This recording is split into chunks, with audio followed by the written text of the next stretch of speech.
Hey guys, welcome back to my channel. So, I figured in light of the recent announcement, it was time that we went back to Starliner. As I'm sure all of you know by now, Starliner will not be bringing its two astronauts, Butch and Suni, back home. That will now be the job of SpaceX, as announced by NASA on August 24th, 2024 in a press conference. And the last video I made about this was titled, How a 1-Week Mission Became 4 weeks.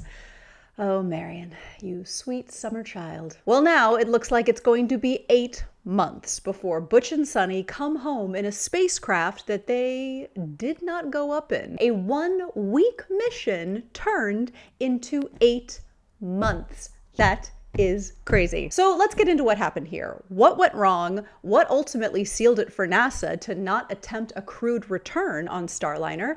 And what does this mean for Boeing now? So I covered both the launch and the initial problems with Starliner in a couple of previous videos, which I will post in the description. But here's just a quick recap of those first few weeks. Starliner launches after a few delays on June 5th, 2024. And the launch did seem to go well, but as Starliner was approaching ISS, 5 out of the capsule's 28 reaction control system thrusters malfunctioned, delaying the docking process by almost an hour. Those thrusters on the service module are used to move the capsule around in orbit, particularly to adjust its position as it docks and undocks with the space station. 4 thrusters were eventually restored, which allowed the astronauts to complete their arrival at the space station. But the problem prompted NASA to launch an investigation into what exactly caused the thrusters to shut down. And this investigation started at the agency's White Sands test facility in New Mexico.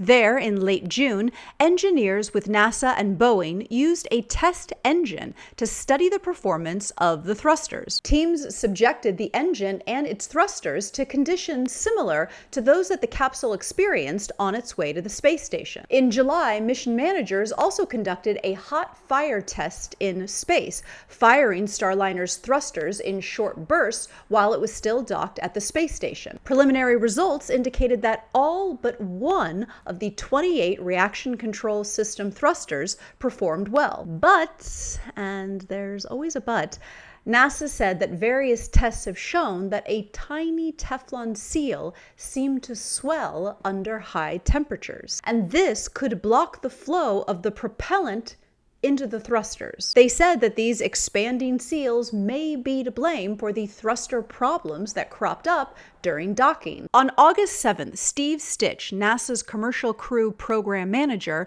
said that the team can't totally prove with certainty what we're seeing on orbit is exactly what's been replicated on the ground. He said that more time was needed to ensure that the ground tests were accurately replicating conditions in orbit. NASA also wanted to analyze how the thruster problems might affect Starliner's ability to undock and safely back away from the space station. And separately from this whole thruster business, teams have also been monitoring these slow helium leaks found in the spacecraft's propulsion system. I just feel like helium leaks and Starliner have just sort of become synonymous now. As we remember from the launch, mission managers knew about one helium leak just before Starliner's launch, but at the time they said that the slow leak was manageable and unlikely to affect the astronauts' mission or compromise their safety. But not long after liftoff, officials discovered 2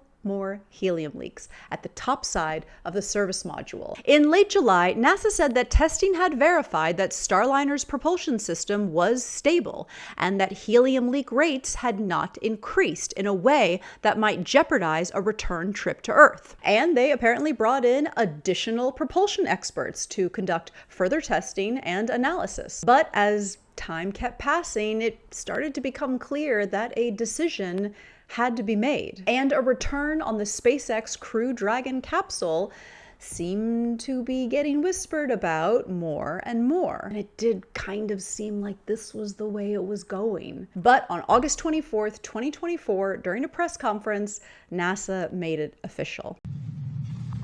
NASA has decided that Butch and Suni will return with Crew 9 next February, and that Starliner will return uncrewed, and the specifics in the schedule will be discussed momentarily. I want you to know that Boeing has worked very hard with NASA to get the necessary data to make this decision. We want to further understand the root causes and understand the design improvements so that the Boeing Starliner will serve as an important part of our assured crew access to the ISS.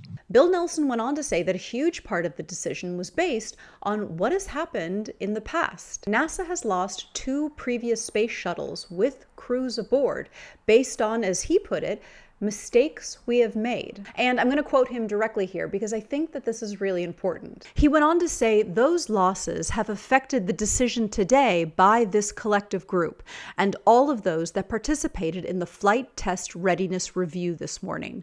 It is trying to turn around the culture that first led to the loss of Challenger and then to the loss of Columbia, where obvious mistakes were not being brought forth. Nelson noted how engineers who raised concerns over components and launching in very cold weather ahead of the Challenger launch were ignored. For Columbia, several people within NASA pushed to obtain pictures of the damaged wing in orbit, but re-entry proceeded without further inspection. Nelson said, so NASA, ever since, has tried very hard to bring about an atmosphere in which people are encouraged to step forward and speak their mind. And I think today is a good example of that, which is really crazy when you think about it, right? Because if his statement is to be believed, there's 100% a person or people that are looking at Bill Nelson and saying, don't do it.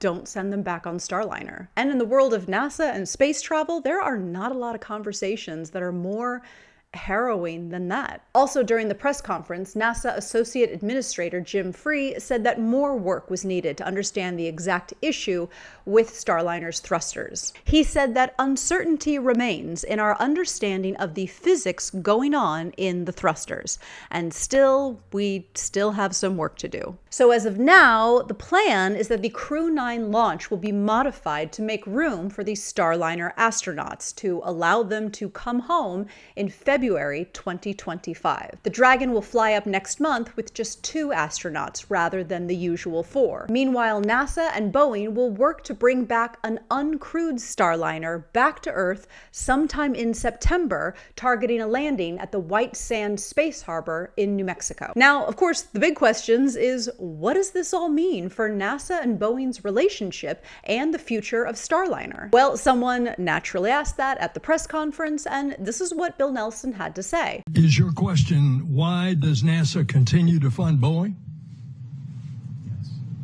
Yes.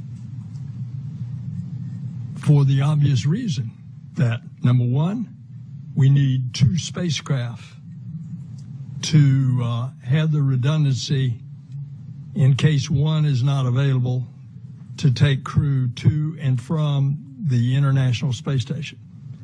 Number 2, this is according to an arm's length contract, and a contract that is a fixed price contract. And number 3, Boeing has been a great partner for NASA over the years. As a matter of fact, the big space launch system, the SLS rocket, is overall managed by Boeing, and there has been a long history with Boeing. The 4th reason is that they were the successful bidder along with SpaceX, because we had wanted to. So for all those reasons, that's why NASA does business with Boeing. And NASA and Boeing's relationship goes back really far. And Boeing is one of our partners in running the ISS, which, as we all know, has been up and running for the last 25 years. So I don't think, despite what's happening here, NASA's going to abandon that relationship anytime soon. But the real question is, what does this mean for Starliner? Is this it? But I don't think the question will really be answered until Starliner comes home, hopefully in one piece. but without her crew. Todd Harrison, a space industry veteran and senior fellow at the American Enterprise Institute, said Boeing is going to need to grapple with the consequences of the failure of this mission to achieve its test objectives. He believed that it's fairly likely Boeing will, within a few weeks or months, come to the conclusion that they just need to step back from Starliner. To Mr. Harrison, this program kind of sticks out as something that doesn't really fit with the rest of their business. But McKenna Young, a fellow with the Aerospace Security Project, said that she thinks it's too soon to know if Boeing will walk away from Starliner. She said, "This really proves that you do need redundancy. Sometimes things go wrong and you need that second plan." Ms. Young said, "It's not a failure just yet. We very well could still see a success of this system if it's able to get back to Earth and land safely." And as for Butch and Suni, I mean, man, I feel like those guys have really been through the ringer. I mean, I know they're total pros, up for any and all challenges, but their original 8-day mission now looks like it's going to turn into a 240-day mission. And that's at minimum. And they didn't exactly pack a suitcase. I mean, when they went up, they didn't even have a change of clothes, just the one spacesuit. Though at any given time, the ISS has enough food, clothing, and consumables for a 4-person crew for up to 4 months. And a cargo mission just showed up at ISS with like 8,000 pounds worth of stuff. So it's not like anyone's going starving. And one of the accidentally cool things about this new return is that Butch and Suni will achieve a new record. As we've said before, they are experienced pilots, so they've both flown on the shuttle, they've both flown on the Soyuz, they obviously both flew up in Starliner, so when they come back on Dragon, they will make history having flown in all 4 vehicles, which is pretty cool. I mean, I'm sure they wish they could maybe have that and also have their last 8 months back, but still pretty cool. I am grasping for those silver linings, you guys. So yeah, it does seem like SpaceX will now be taking the reins as far as getting these astronauts back home. But I mean, they are gonna be there through Christmas, you guys. It is August. That is such a long time to be in space without mentally preparing for it. So I will keep a watch on this developing story as always. And I'm up for watching Starliner's return next month, assuming that that happens.